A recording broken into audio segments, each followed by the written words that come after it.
Assalamualaikum warahmatullahi wabarakatuh. Selamat malam. Salam sejahtera untuk kita semua. Salam rayu, salam saudaraku yang ada di dalam maupun di luar negeri. Mudah-mudahan berbahagia. Yang sakit mudah-mudahan cepat sembuh, yang berat-berat mendapat rezeki yang banyak, amin.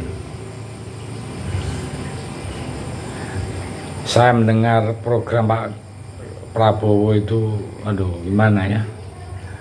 Jujur lah, geli dengar itu. Program makan gratis dari Prabowo Gibran ini program pembodohan yang memang sengaja didesain oleh mereka untuk hanya sekedar mencari popularitas. Nah, jadi kalau kita ngomong tentang ini, ya gimana gitu rasanya kok makan hidup itu makan saja gitu. Ya, jadi ini pendapat saya ya, tentang pembodohannya program ini. Menurut tim suksesnya Prabowo Gibran, program makan gratis itu nanti akan mereka jadikan program utama kalau Prabowo jadi presiden. Itu biayanya ya sekitar 1 triliun per hari ya.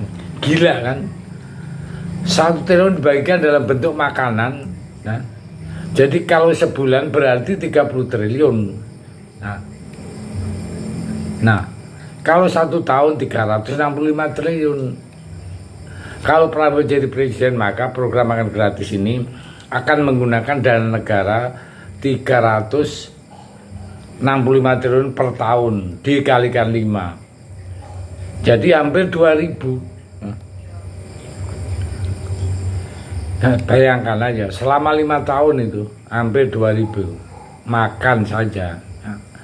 Coba dibandingkan dengan pembangunan kota IKN ya, di Kalimantan Timur. Dia hanya menelan biaya kurang dari 500 triliun.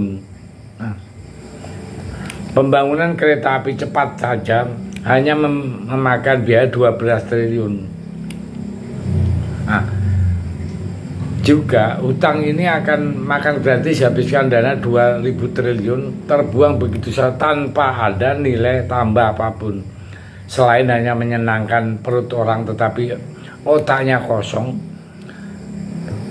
Banyak keburukan dari program makan gratis ini. Dan pertanyaannya, apakah anggarannya tidak akan bocor dan disunat kesana kemari? Biasanya orang kalau ada proyek yang utama ya, yang dipikirkan dulu ya seperti itulah, bagaimana dapat komisi dari proyek ini dengan anggaran proyek sekitar 2000 triliun tadi. Kebayang nggak kalau komisi mereka itu bisa mencapai 10% ya, di tingkat elit atau pusat, sudah turun ke bawah, pemerintah daerah pun motong lagi, camat, lurah, semuanya motong. Kalau dana itu lari ke sekolah, ya dipotong lagi, akhirnya lari ke siswa itu cuma berapa persen. Jadi, makan siang seadanya saja. Sekali lagi, saya bilang program bodohan hanya program populis yang nggak masuk akal. Nanti kalau dijalankan, kebayang nggak tingkat korupsinya luar biasa. Ya. Belum lagi kita harus impor beras, daging, susu, karena daging dan susu stok kita tidak cukup untuk dalam negeri karena memang kita bukan produsen daging, dan susu akhirnya kita juga harus impor dari Australia, New Zealand. Siapa yang dapat untung? Ya importer, karena mereka bisa matok harga. Siapa importer? Oligarki yang ada di kubu mereka. Nah, ya di kubu Prabowo Gibran lah yang akan gemuk untuk menikmati program yang nggak jelas begini. Sehingga tim-timnya Prabowo senang dengan model seperti ini. Maka dari itu coba dipikir ulang lah masalah makan gratis itu. Ini baru gambaran ya asumsi yang akan menuju ke sana. Belum lagi kalau diperhitungkan secara perinci kayak apa. Jadi seakan ini kan masih pro kontra kan, luar biasa besarnya. Seakan-akan program ini ya, ini program gila-gilaan ini. Program yang akan menghabiskan negara tanpa ada manfaatnya, tapi legal. Pertanyaannya, kenapa sih negara-negara dunia yang bisa mengadakan program makan gratis itu? Ya, ada jalan, ada yang tidak. Ya karena yang jalan itu stok pangan mereka udah melimpah. Contoh India misalnya. India itu pengekspor susu di dunia. Nah, terus beberapa yang lainnya dia sebagai daging, sebagai peternak.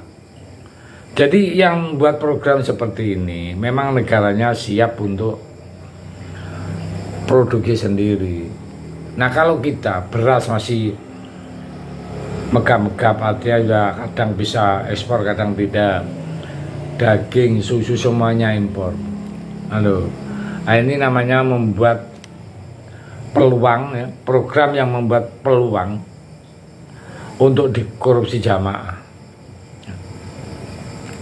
Ya inilah program yang arahnya cuman mengejar populis agar supaya masyarakat terhipnotis dan memilih dia. Nah nanti kalau diadakan betul-betul dijalankan, peluang untuk korupsi sangat banyak sekali.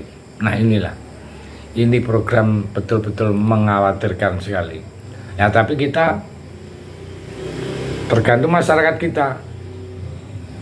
Kalau menginginkan Indonesia akan stagnan atau tidak ada penambahan pembangunan karena uangnya untuk makan gratis, ya monggo.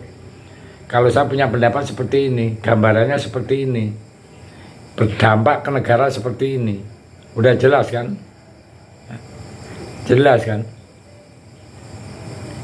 Hampir 2000 triliun uang yang akan dipakai untuk makan gratis, dan menurut saya manfaatnya dengan faedahnya itu lebih banyak mudaratnya ya daripada faedah-faedahnya. Ya, kita kembali ke masyarakat. Mudah-mudahan masyarakat bisa menilai program ini dengan programnya Ganjar Pranowo yang internet gratis.